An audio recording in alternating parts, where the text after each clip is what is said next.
talking about Anatoly Moskvin's dolls.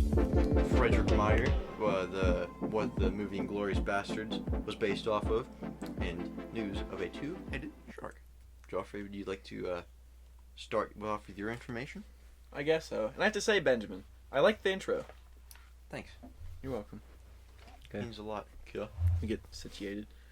Frederick Meyer. Are you ready for the story of Frederick Meyer? I can't do the voice right. Yes, I am. Tonight on BuzzFeed Unsolved. Terry does the best. He does a lot of good impressions. He impresses me. I press him. You press him? Okay, I'll talk about this dude. Frederick Meyer.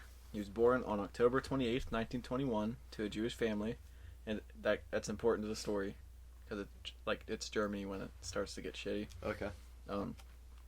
His parents were Berthilda Dreyfus and Heinrich Meyer, and he was born with his family in Freiburg im Breisgau, Germany, commonly just known as Freiburg because the name's complicated. In World War I, his father Heinrich served in the Imperial German Army, and for his actions in the Battle of Verdun, he was given the Iron Cross, second class for gallantry. And the Battle of Verdun, it was fought between France and Germany. 300,000 people died, and there was 800,000 casualties. That's almost 1 million people in one battle. There's over 1 million. Wait, no. 300,000 was part of the 800,000. Oh, okay. Casualties means like wounded, missing. Gotcha. I was confused for a second. Gotcha. But Frederick. Holy fuck! I just mixed both their names up. Heinrich. Frederick had finished high school, and he worked for the Ford Motor Company in Germany. I guess they had like a factory there. Mm-hmm. And right around that time, anti-Semitism became an official policy of the German government after the Nazi Party came into power in 1933. So his family moved to the United States in 1938 because of the government 1 year before the war started, which was like very lucky for them. And while they were living in New York, Frederick worked around 20 different jobs. And he wasn't a pushover. And one time in New York, one of his bosses made an anti-Semitic statement to him, and he knocked his boss to the ground and quit, which would be pretty cool. I'd like to do that sometimes. But he had fantasize about storming out of work? Dude, every day. Yeah, me too. Yes. If we could do this as a job, I wouldn't. But alas, we're not there yet. But he had done the same thing at a job he worked at in Germany too. I don't know if it was at that Ford company, but after Japan attacked Pearl Harbor on December 7th, 1941, Frederick joined the army because he wanted to fight for the country that gave him more opportunity. Mm-hmm. And his early assignments were at bases around the country in Arizona, like Arizona, Georgia, Maryland, and they bored him to death. And he immediately jumped at the chance to train for covert missions in Italy with the OSS, which was the precursor to the CIA. It's pretty much the CIA before the CIA was official. Nice. And during one of his training exercises in Arizona, he crossed enemy lines and captured a brigadier general and multiple officers. And apparently when he captured the general yelled, "You can't do that, you're breaking the rules." And Meyer responded, "War's not fair. The rules of war are to win." And the general just raised his hands and surrendered to him. So, he was a private, in a war exercise, and he caught, a general and a bunch of his officers. And he was trained in demolition, infiltration, jumping into different countries, raiding, sniping, and hand-to-hand combat. And it was easier for him than most people to get into OSS because he knew German, French, and Spanish. He was well-versed. Pretty smart boy. And he served in Austria with a group of 30 men from the OSS, and he became the leader of Operation Greenup. And Operation Greenup comprised of 3 men, which was Meyer, Hans Winberg, and Franz Weber. And Franz Weber was a former Austrian Wehrmacht officer, which was the German army. And Hans Winberg was sent by his father to the United States from the Netherlands with his brother in 1939. And his mother, father, and other brother were sent to Auschwitz, and I'm pretty sure they died. And Winberg joined the army in 1943. He was approached by an OSS officer who said, "We understood you speak German, Dutch, and English. Would you like to help your country?" And apparently he just went, "Sure." It kind of reminds me of I feel like Hugo Stiglitz. Remember from Inglorious Bastards? He was the German guy. He was taken prisoner by the Germans, and they're like, we're very fond of your work. Would you like to join the Big Leagues? And he just goes, sure. I'm pretty sure that's what they modeled that off of. I thought you were talking about whenever the Bear Jew. Yeah, whenever they first introduce him, and the Tony's like, "Hey, Donnie," he goes, "Yeah." That's Donnie Donowitz. Yeah. That's such a good movie. I need to watch that now. Okay, but back to Operation Greenup. The task of the operation was to scout the heavily fortified area of Austria's Alpine Redoubt. And there was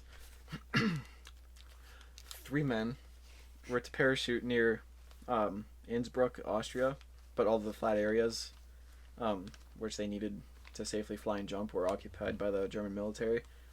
So Meyer knew of a lake between the 2 peaks that froze over in February, some 2 mountain peaks in Austria.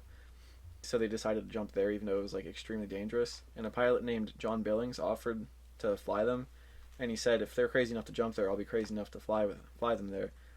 And in a New York Times interview, Billings remembered how brave Meyer was, and he said, I was in awe of him. He was born without the fear gene. He feared nothing, and he was able to be whatever he needed to be. So on February 26, 1945, they jumped in the middle of the night, landed near a glacier around 10,000 feet, and like 10,000 feet high in the mountains. So that's like 2 miles high. So it's a long sled ride. I want to sled down 2 miles. That would be pretty sweet. Yeah. If you didn't die at the end. Yeah. And they found all the containers dropped with them, with the exception of one, which had their skis, so they had to walk down the mountain in waist-deep snow the whole time. And they made their way to Weber's family, because, Weber was that guy, one of the 3 of them. He had family around the area. And Frederick Meyer posed as a German officer and actually stayed in the German officers' barracks for weeks without them noticing that he wasn't like one of their officers. And he made friends with an engineer officer who helped build the Führer bunker in Berlin. And he radioed the exact dimensions and locations to the OSS, so they knew exactly what Hitler was staying in Germany. Like the one that he apparently killed himself in. And he also got times for troop and ammunition trains, like where and when they were running, and he radioed back to the OSS, which helped the U.S. Bomb the trains, which would obviously help their soldiers when they were like going through the country. And he radioed back as much intel as he could while posing as an officer. And after 3 months of this, he changed his cover to being a French electrician who was running from the Russians. And a black marketeer that he worked with was arrested, and as soon as he was interrogated, he revealed that Frederick was OSS. So they captured Meyer and interrogated and tortured him. And I found a website called sofrep.com, and it goes into detail about like how they beat him, pretty much. And it said, in the dark room, the Gestapo officer slapped and punched the spy in the face. His cover wasn't holding water, and so the tall one stripped him from head to toe.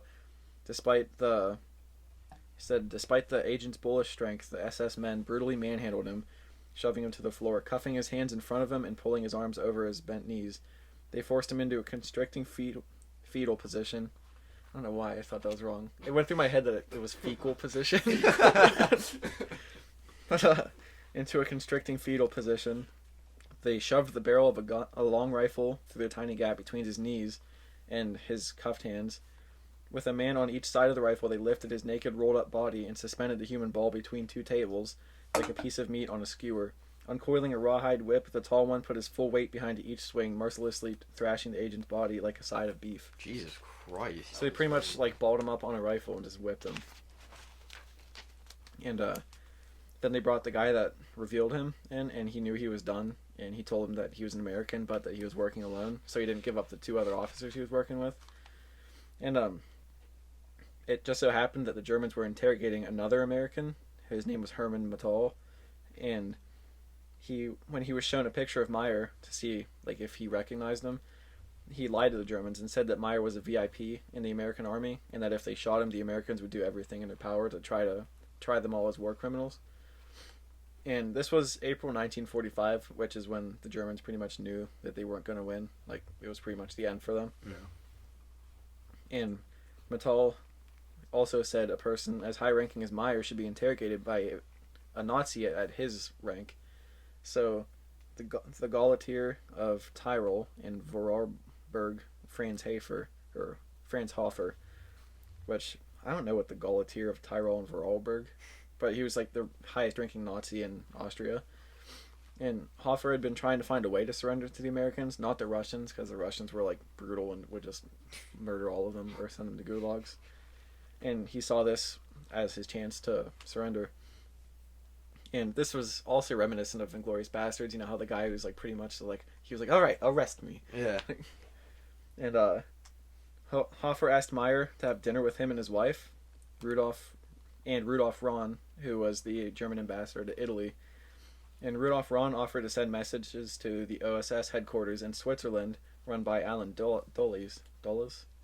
And they sent the messages of surrender to Dulles, and Dulles sent those to the OSS HQ in Italy that said, Fred Meyer reports he is in Gestapo hands but cabled. Don't worry about me. I'm really not bad off.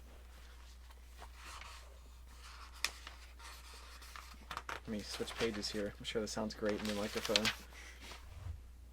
And Hofer and Meyer arranged a surrender. Fuck, I can barely read my handwriting half the time. But they arranged a surrender, and as the American 103rd Infantry Division were taking Innsbruck on May 3rd, they saw a car with a large white bedsheet attached heading towards them, which was like a sign of surrender, obviously.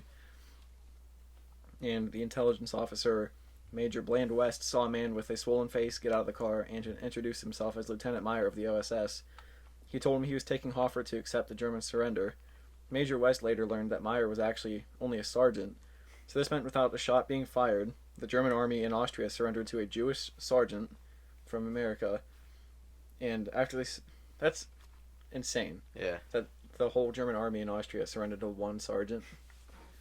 But after they surrendered, the Gestapo officer that beaten Meyer was taken to the cell that Meyer had been held in, and he told Meyer to do what he had to do to him, but asked Meyer to leave his family alone. And Meyer answered, "What do you think we are, Nazis?"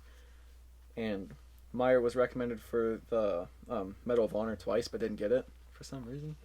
I don't know why he didn't get the Medal of Honor. Yeah. And he was recommended again in 2014 by West Virginia Senator J. Rockefeller, but still never received the award. But he did receive the Legion of Merit, the Purple Heart, the Good Conduct Medal, the Prisoner of War Medal, the American Campaign Medal, the European, African, Middle Eastern Campaign Medal with 3 Bronze Services Star, Army of Occupation Medal, World War II Victor Medal, the Honorable Service Loyal Lapel Button, and the Parachutist Badge. And he ended up dying on April 15th, 2016 in Charlestown, West Virginia. There's a bunch of fucked up stuff that happens on April 15th. And that is another one added to the list. Taxes. Okay, yeah, taxes. Yes. It's the day Abe Lincoln died. It's the day the Titanic sank. It's the day that Notre Dame burned down. It's the day that this guy died. And it's the day I was supposed to be born. But you weren't. Yeah. Mama said, no way. Are your eyes too close to each other? But no, I think that's if you're born way too early. Yeah. I was late. But dude, that guy is like insane. Mm-hmm. And like, Kind of sounds like a FDR American Badass. oh, that's a good movie. I haven't thought of that. It's pretty good. We'll have to watch it. It's not like a serious movie at all. Oh, okay. It has like him in a wheelchair with like miniguns on it. But I didn't really notice until I just read it here how much the movie took from that story. Mm-hmm. It's pretty good. I'll have to watch that movie again. Yeah. Yeah. Yeah. Yeah. I have to pee. Okay. We'll keep keeping on. Keep it on. Oh.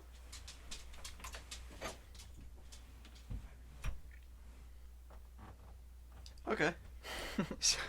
so I'll get into my topic. My guy. Say your topic. Yeah, I don't even know what I was thinking, but whatever. My guy's name is Anatoly Moskvin. Moskvin. Moskvin? Yeah, Moskvin maybe.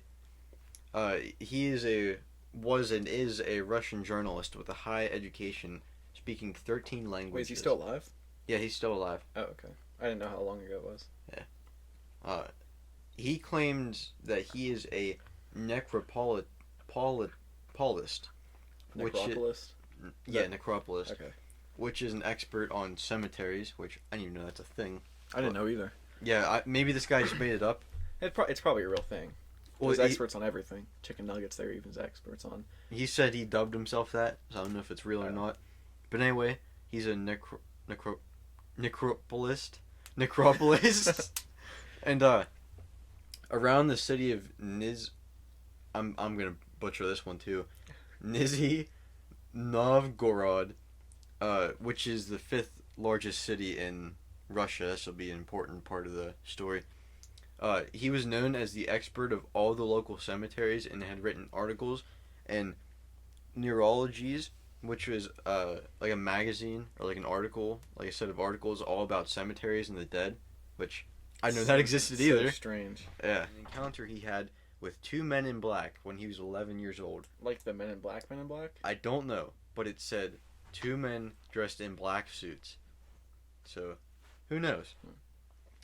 They stopped him on the street and forced him to the funeral of an 11-year-old girl and made him kiss her dead body. What? Yeah. Or I'm sorry, How old was he when this happened? He was 13 in 1979. Oh, this was way later than I thought it was. Yeah. I thought it was like early 1900s. Nah. So after kissing the girl 3 times, Natasha Petrova's, that's the girl who was dead, her mother put a ring on Natasha's finger and gave Anatoly a ring to show that they were married. What the hell is happening? Yeah, that's what I thought. So, he said after The their... story's very confusing to me. Yeah. He said after their, quote, marriage, he gained an interest in magic, which led to an interest in the dead. Mm-hmm. And at the age of 13, he started to hang out in cemeteries, like, just roam the cemeteries in the city that I can't pronounce. That reminds me of something real quick. Okay. Do you guys know Dan Cummins? He has Time Suck and Scared to Death. He was talking. I was listening to Scared to Death, and he said that he would love to like play in the cemeteries when he was a kid. And like his grandma was always kind of okay with it, but then he was like, apparently once he asked his grandma to have a picnic in the cemetery once, and she was like, "Yeah, we're not doing this anymore." Good job, Grandma. When he got older, he got an advanced degree in Celtic studies, which studies a culture where their mythology doesn't have a boundary between the dead and the living. I'm not sure how that really works. So I think it's all interconnected, like the death after death realm, I guess you call it, is just as real as life. Is that what it means? I guess, yeah.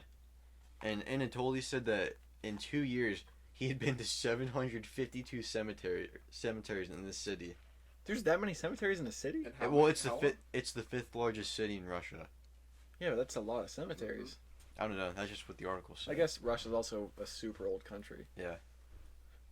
He would carefully research each graveyard, and then he'd research the history of the occupants, even making a documentary called Great Walks Around Cemeteries, which I don't know who's fucked enough to watch that documentary. I think I'm gonna watch it. Well, what if I turn into him? Next. While roaming the cemeteries, he would walk up to 20 miles a day.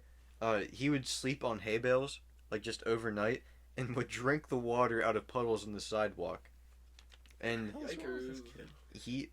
How old is he when this happened? I'm not sure how old he is at this point, but I'm gonna imagine like maybe 1990, maybe early 2000s.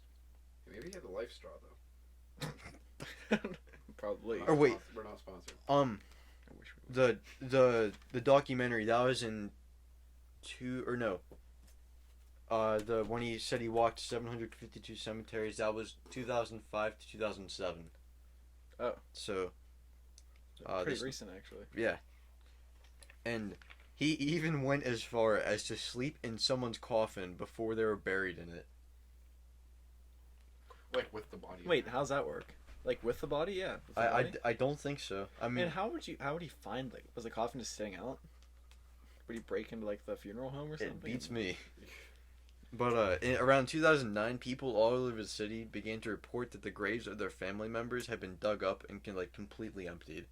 And Valerie Grabakian, a spokesman, or I guess a spokeswoman, or maybe spokesman, I have no clue. Spokesperson. Mm-hmm. A spokesperson from the Russian... It's very progressive of you. I try. A spokesperson from the Russian Interior Ministry said in an interview with CNN that they had figured it was just some extremist group that was most likely the culprits of the crime, and that there was an increase in police presence. But for 2 more years, even the highest trained police officers were baffled by how these graves are still being dug up and taken. He was like a ninja too. Yeah. Dude sounds like a badass, awesome dude. What? After a terrorist attack in 2011 in Domodedovo Airport Russia. outside of Moscow, people started to desecrate the graves of Muslims who had once lived in the city. I can't pronounce. Nizhy space Novgorod.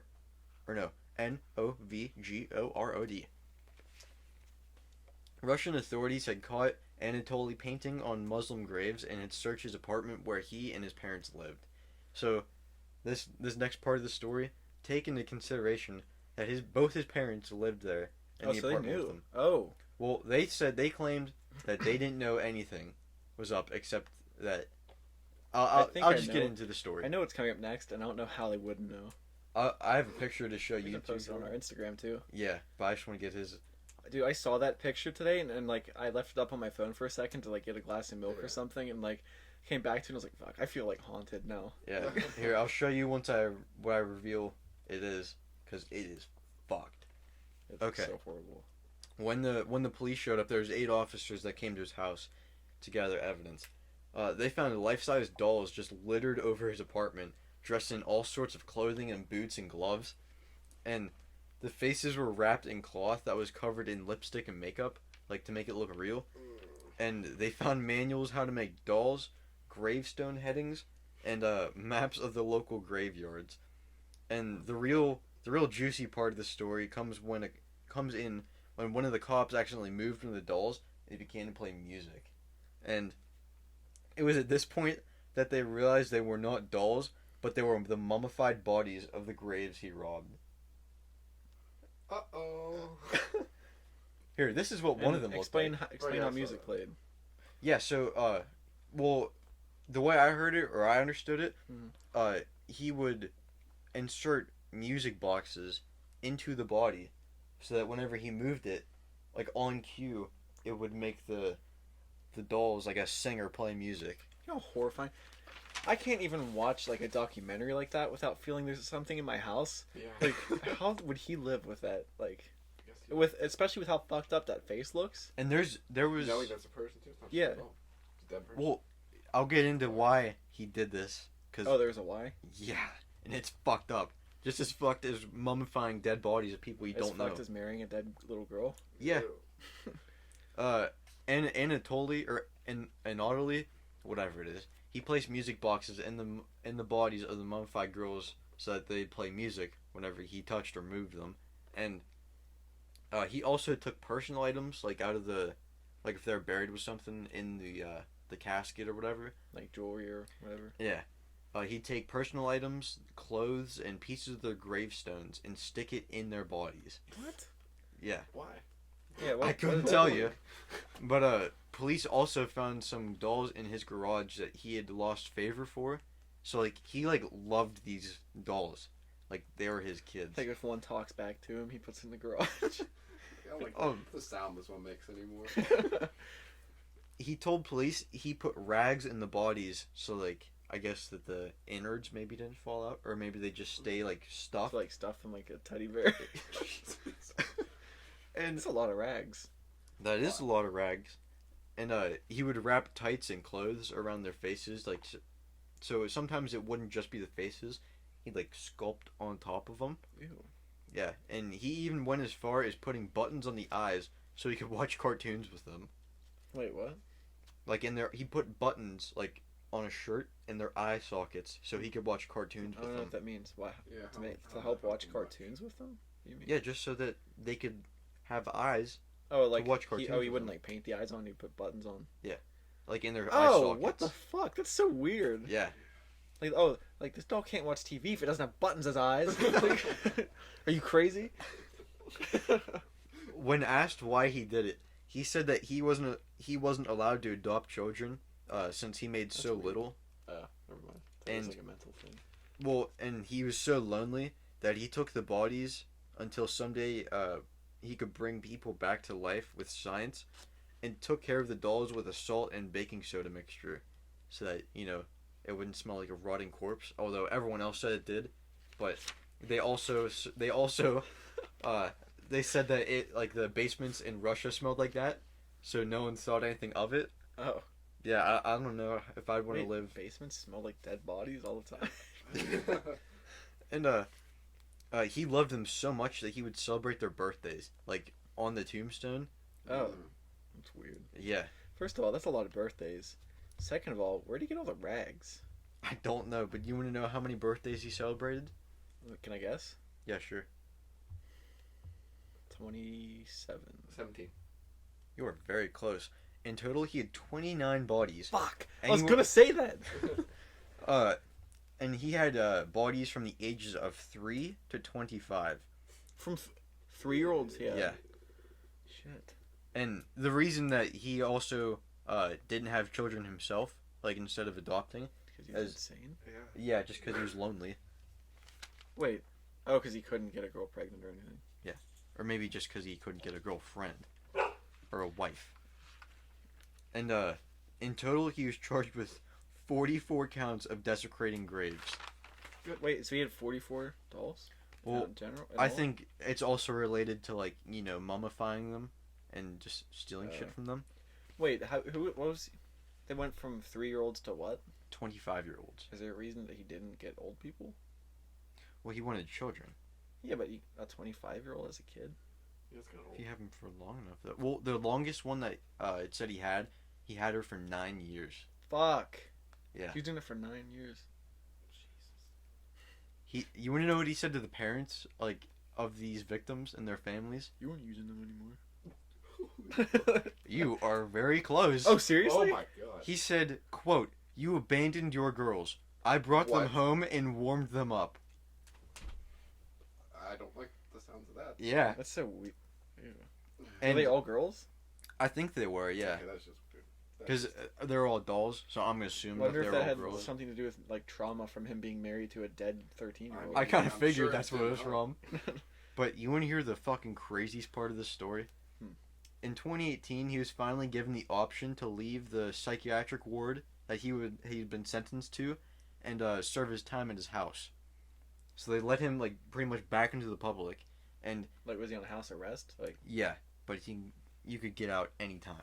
I would not want my neighbor to have previously owned 29 mummified corpses, and he no longer lives with his parents because they live completely alone now and have been like I thought you were criticized about their awful son. I thought you were gonna say they died.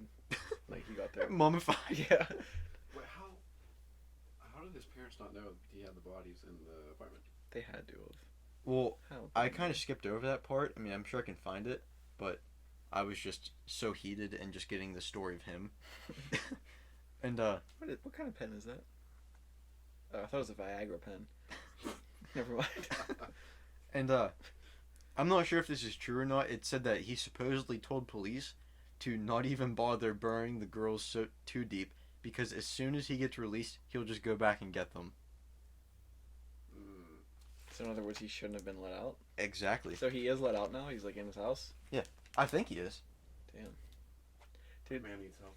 I don't know Yeah. if this is fucked up. But when you talked about like making him kiss the little girl, it reminded me Yeah. of something they would do on South Park. They would like kiss it. Oh god. Like the episode where Randy said the you know what word. He's like, kiss it. He's like, go ahead, kiss it. Apologize. Apologize. Well, that's all I have on that fucking monster. Oh, Jesus. I was like way more demented than I thought it would be. Yeah. I went balls out this one. Balls out. Yeah. Wow. We should do these stories all the time, see where our mental states go. Hell, that's where they're gonna go. Hell. Already there, boys. Yeah, we're already there. We sealed that fate about 10 years ago Yeah. when we killed a man. Say what? What? I am Anatoly. You're what? I'm him. Oh no. I'm actually about like 70 right now. Is Myra, is she mummified? Mm-hmm. Why is she walking? Did you figure out the technology finally? Just Could you bring her back to life? remote control. That's how you get her to stop barking. It's like playing a video game. You want to go into my two-headed shark? Sure. It's a very quick one. It's the only news story I have this week. But then I have another thing to bring up afterwards. Actually, while you do that, I'm gonna try and find what the parents' excuse was. Okay. That's a good idea. So, real quick. Fisherman Nitin Patil had recently caught a baby two-headed shark off of India's Maharashtra coast. Oh, I fucking nailed that. Patil threw it back in the water and said, "We do not eat such fish, especially sharks." So I thought it was strange, but decided to throw it anyway. He did get pictures of it, though, and the shark was about 6 inches It's thought to be either a sharp-nosed or a spade-nosed shark. In 2016, National Geographic said, nobody knows why, but two-headed mutations have become more common. Some theories are that the mutations could be caused by either pollution or smaller gene pools caused by overfishing.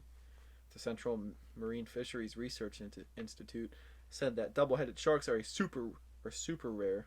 They wrote a super rare along the Indian coast, and the HuffPost article said the anomalies can also show up in freshwater fish as well. In 2019, a lake trout was caught with 2 mouths, and that's all I have. Wait, did you say a lake trout? Yeah, like a freshwater trout. Yeah, because there's saltwater trout. It's just what the article said. I don't know. Is there a lake trout? There might Is be there a saltwater difference trout. between lake trout and like stream trout? I don't think. Maybe they just meant a trout that was caught in a lake. Yeah. Or trout in lake, or is it just like a creek? No, there are some lakes, I think. I don't know. I'm not an expert. Yeah, I'm not a fisherman. Can't tell you. But I have another argument, or not argument, but hypothetical situation that I've been thinking about for years, and people have called me dumb for it. Okay. I want to know if the three of us, with like blunt weapons, Silverback? could take down a silverback gorilla. Okay, when you say blunt weapons, what you mean, like hammers? Like a club, or like a crowbar, or a pipe. Okay, if we all had golf clubs, it'd be like so we have like a Drivers we could- wouldn't work; those are too light. Yeah, you need an iron. Mm-hmm. Yeah, we- drivers are Oh, like yeah, yeah, fiberglass yeah. or plastic, right? But if we stay like far away, like Yeah, but you can't- Okay, we need an instrument to use that we can stay far away. It's like a long branch, maybe. Or it just grabs the long branch and takes it out of your hand. What I thought, you get one person to run at it head on, Okay. and then like divert real quick, Just and then 2 people sacrifice take that it one either person? from no. He runs away real quick, confuses it, and maybe 2 from the sides, but then it can just grab you, and because Yeah. those things are so strong. Like, It'd be like that time that I grabbed your arm in the basement, and the other kid grabbed your arm in the basement, and you slammed us together. I forgot about that. Alright.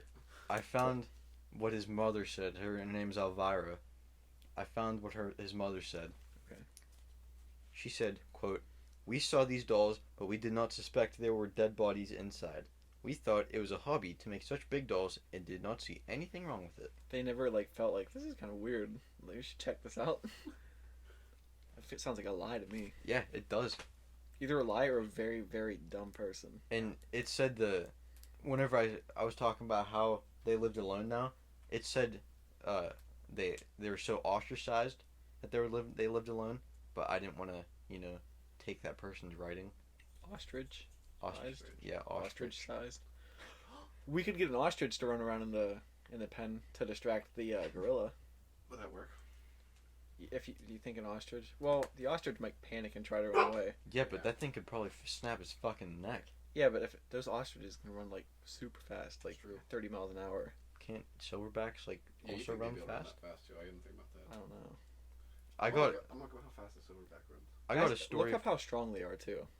I was in school the other day, and we were reading some magazine that Senor gave us in Spanish, and she just showed us the front cover, and as a joke, I thought about saying like, Senor, I don't want to read any of this if it doesn't have anything to do with Legos, like just like fucking around, sound like a little kid. That she opened, like she hands it to us.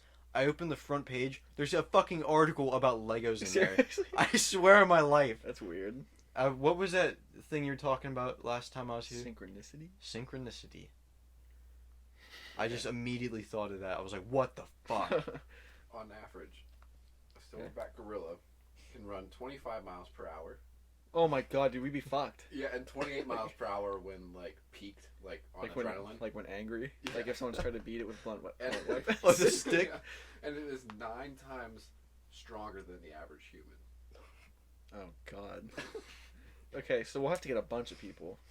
Do you think like 5 of us? Well, no, we need 9 because it's 9 times stronger than the average We human. can all just lift it and put it somewhere else.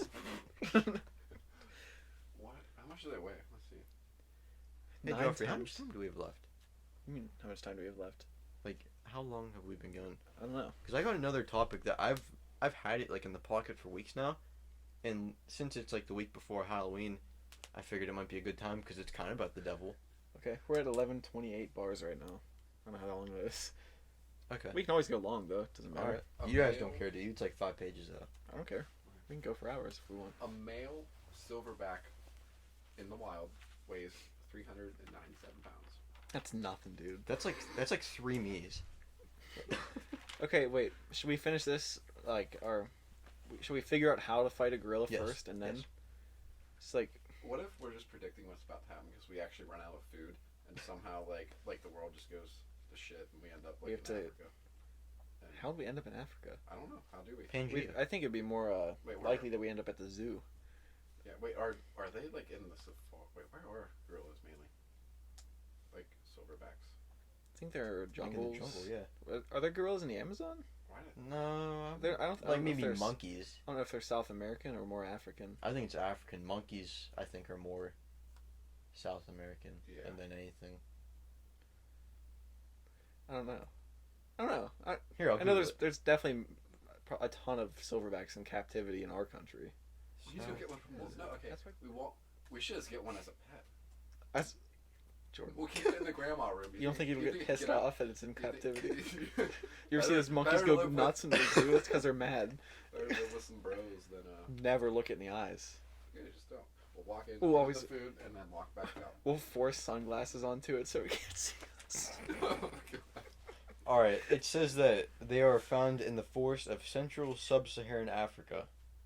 So, So just in Africa. yeah. Well, naturally at least. Yeah. Not imported. So we're at the zoo. Because let's face it, we're not getting Africa anytime Wait, soon. we're at the zoo, so that means we can use other animals against us. Well, I don't want to kill an innocent silverback. You know, I just want to like. They're not innocent. None of them are What if innocent. it tries to? It has to try and kill us. It has to hunt us. Joffrey, I So think we should get it, put it in the woods, Look and in the have it eyes. hunt us. Joffrey, I think you're dead wrong about that innocent. What about Harambe? What about Bobo? Or Coco? Both of them. Didn't Coco learn sign language? I don't know. But Well, Harambe died, and Okay. he didn't need to. No, that was a tragedy. So, No, you're wrong. but other than those two saviors, the rest of them are just evil. I can guarantee it. If you look them in the eye, it's time to fight. Because, like, It's a primal. I know some zoos have glasses that look like eyes are looking away. So when you look at it, it looks like you're looking left. Because, like, they'll go ballistic if you look them in the eyes. Holy shit. So I say we all go in, we all stare at it. What if it's like, what if enough of us stare at it that it's like, oh boy. Dude, have you seen Yeah. that video where they had their back to the, like, it was a glass enclosure, and the fucking thing came up and punched it and, like, shattered the glass? No! Yes! I saw there's a zoo, I think, in China, there's a panda exhibit, and pandas are usually like more peaceful. So I think they didn't have like really high fences, but like it was like probably like a 5 or 6 foot fence, and it was like maybe a foot away from the curb to the sidewalk. And this guy was sitting with his back to the fence. A panda grabbed his jacket and tried to rip him through the fence. Holy shit! It was, oh my god, I love that video. Here, I think I found it. The one I'm talking about. Oh wait, no. Maybe that- that's it. What? So it just Just comes. don't look one in the eyes. Oh. Turn up your brightness. So what? The gorilla just comes up and just shatters the glass. Wait, he's looking at it differently, I think. Oh god. Okay, yeah. Look at one of Fuck those things. That. That thing wants to kill you. Yeah. How are you going at it, Jordan? I say we cripple a limb. I don't think you legs, would legs. work on it. No, Cripple I don't the mean legs. that. Yeah, you have to go after the legs with pipes. Lead pipe. I hope PETA. Here, I this hope is the PETA video. comes after us for this. Playing ads. I found I the said I video. hope PETA comes after us for this. Here, you ready? So what? Sorry if it's It's loud. a silverback and it just shatters it. I think it's silverback. Yeah, that looks like chest it. as she looks at the male gorillas. Now, one of the gorillas, known as Kajito here at the zoo, Look at that shattered breaks glass. through I just the missed it. first of 3 layers of protective glass. So you can 3 hear the layers. reaction there. Now, the zoo says this isn't the first time they've seen this before. It's common for the glass to break because of environmental or engineering causes as well. And there's, like, little kids there, too. Imagine if it just did another run at it. It would probably go right through the glass. Oh god. Dude, that'd be so horrifying getting chased by one of those. Yeah, I'm probably gonna have a dream about it now. Dude, I had the Oh, weirdest dream the other night. That a nuke went off, and like we could see the flash through our windows here. And like it wasn't like big enough to like hit our house, but we walked outside and there's just like this haze everywhere. And but like we couldn't smell anything like smoke or anything. We're like, oh, this is probably like radiation. And then, like it was like the pure panic of like, oh shit, like We're breathing it in. no, like this whole world's like going to war right now and it's all with nukes. And then I woke up, but it was like it was the actual like pure panic, like, oh fuck, we are fucked. What if you just got a view of 2021? That'd be fucked. Yeah. Hey bud. That'd be I- unfortunate. I went to work the other day. It was last Wednesday, and it was like the only day I worked in like 2 weeks. And I showed up there, and there's no one there. Like, no one's upstairs in the club. I work at a golf course. There's no one upstairs in the clubhouse, like at the bar. There's no one in the pro shop. Mhm. And like, I even went to open the door of the pro shop, and it was locked. I was like, what the fuck? And I spent like a solid half hour there by myself. I was like, did a fucking bomb go off or something? And it turns out they were working on the course, and they shut down the like half the course. So you weren't even supposed to be there? Well, no, people are still coming out, just not nearly as many. Oh. But, and then my boss, or one of my bosses anyway, showed up about a half hour later.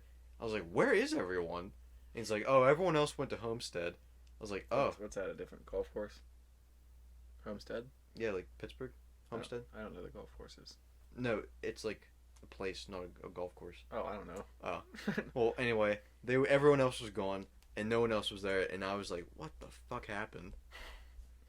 You know, it'd be terrifying if we were just sitting here, and like an EMP went off, Oh, everything and just died. everything just fries. Like our phones, we see our computer fry, and all the lights go We wouldn't be out. able to drive anywhere either. Isn't No, that why everything you have just that fried silver in the dark. blanket? That'd be awful. That'd be so horrible. At least we have Joffrey's beer. Do you still have that silver blanket, Joffrey? Somewhere.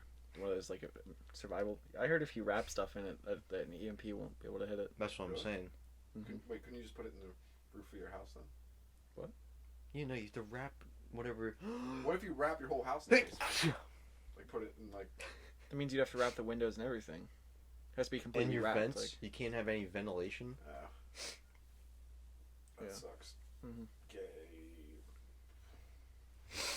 yeah, but wasn't that like a fear for a while that like, North Korea. yeah, they couldn't reach us, but they could set off a bomb and it would like fry our electricity. I remember you that time. That's actually whenever you got it. You and I went up to Lynn Run, and you're showing me all this survival shit you had in your Forerunner. You remember when we thing, went to like, Beams Rock and we is it- climbed down the front of it?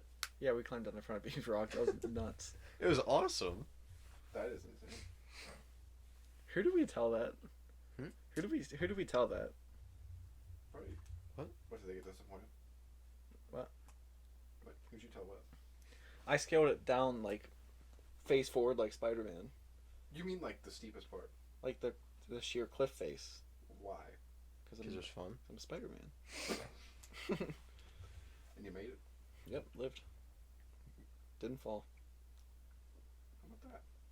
That bud. I'll believe you. You want to get into your other topic? Yeah, sure. So, that's annoying. So, I don't know if you guys know who Jayne Mansfield is, but you guys know who Marilyn Monroe is? No. No, who's that? She, the lady, yeah. I know who it is. Yeah, I know you're fucking with me. So, she's like the equivalent of Marilyn Monroe. They were like rivals in the 50s and the 60s. And, I don't know what's going on right now.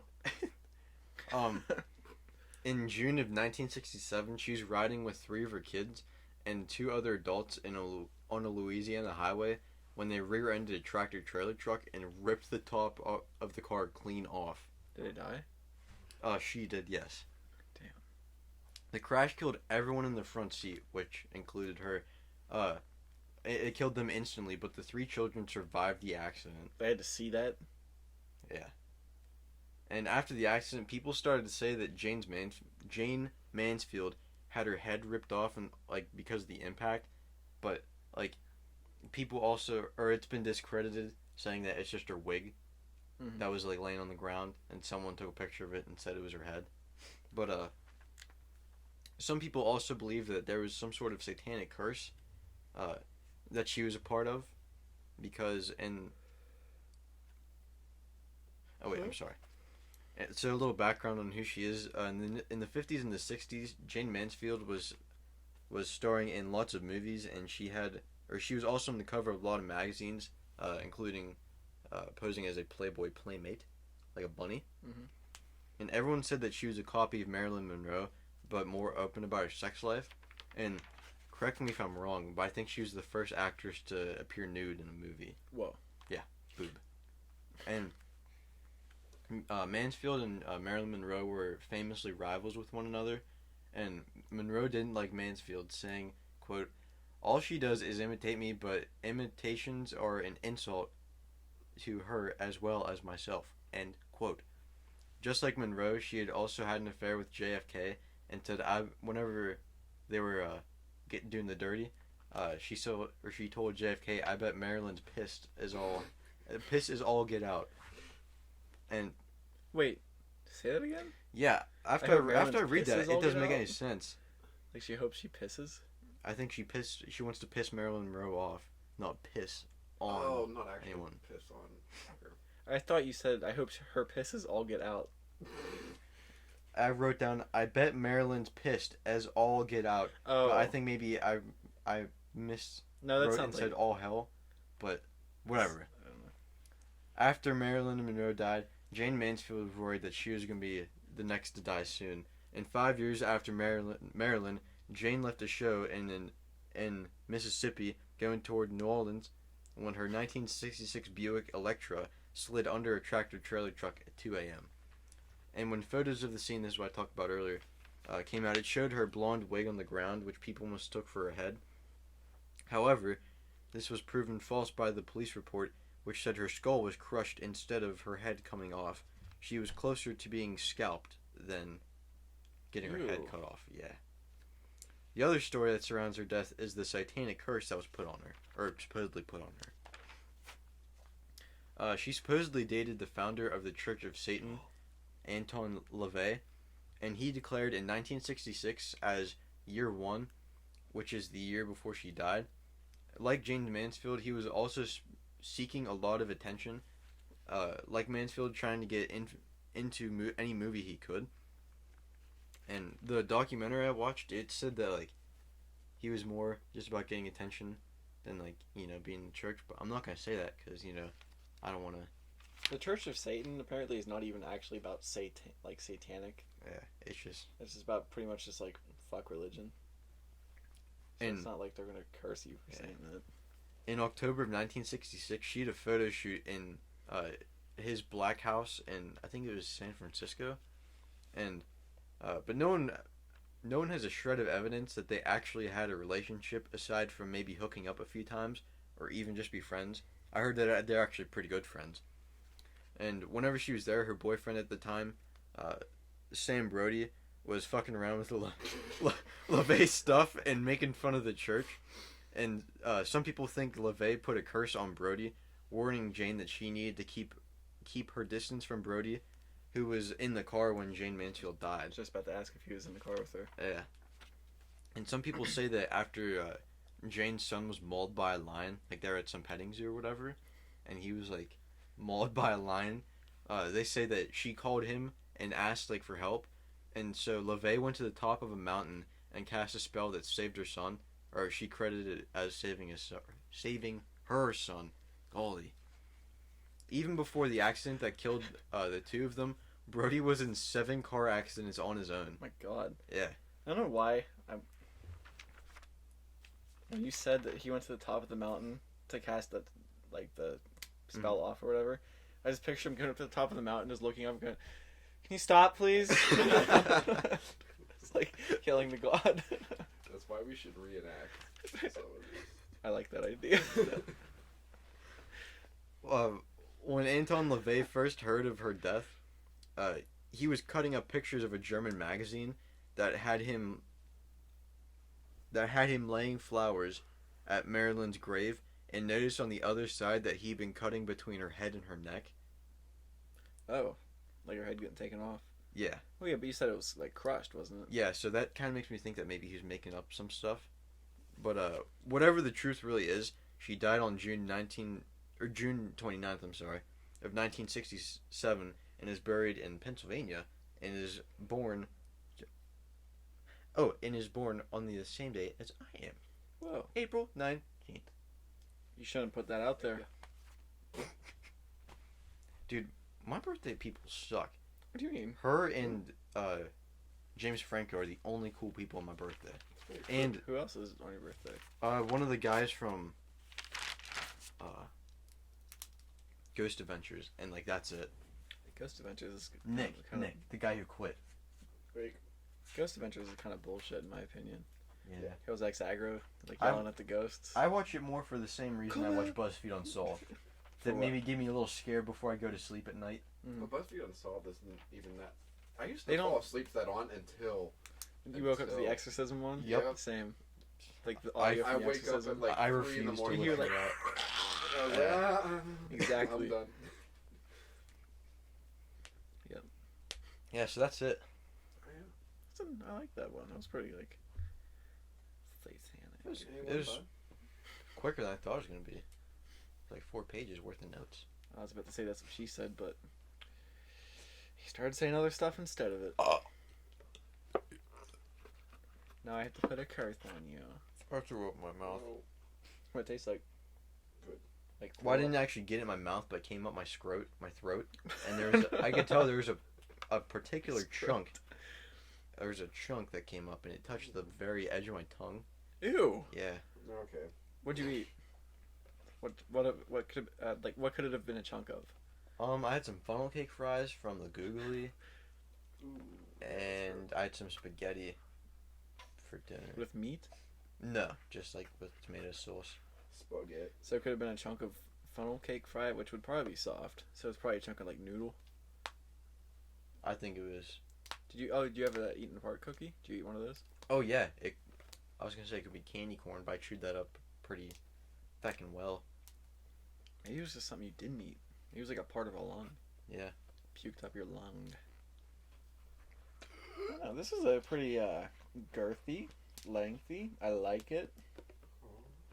It's like a Vincenzo's foot over here. We're like 1650 bars right now. I don't know how long. I wish it would just tell us time. Yeah. No bars. That'd be convenient. But we're still poor as a podcast, so we use iMovie. Or not iMovie, GarageBand. Wait, I didn't even tell you the time. Yeah, but you can't. Well, yeah, record but like, on I that, wish can we you? would know, like, as we were recording. Yeah. It just tells you bars. But I didn't even tell you the time. Yeah, but you can't record Yeah, you can. on. You can? Yeah, you can put audio stream. That'd probably be easier, because that's what we always go into Yeah. to edit these. Well, what do you say, boys? Let's see. I say we call it. Call it tits. Thanks for listening to episode 23. Like that kind of call it. Hmm? Yeah. Well. Thanks, bud. Thanks! Stir. Alright. I would say stay golden, but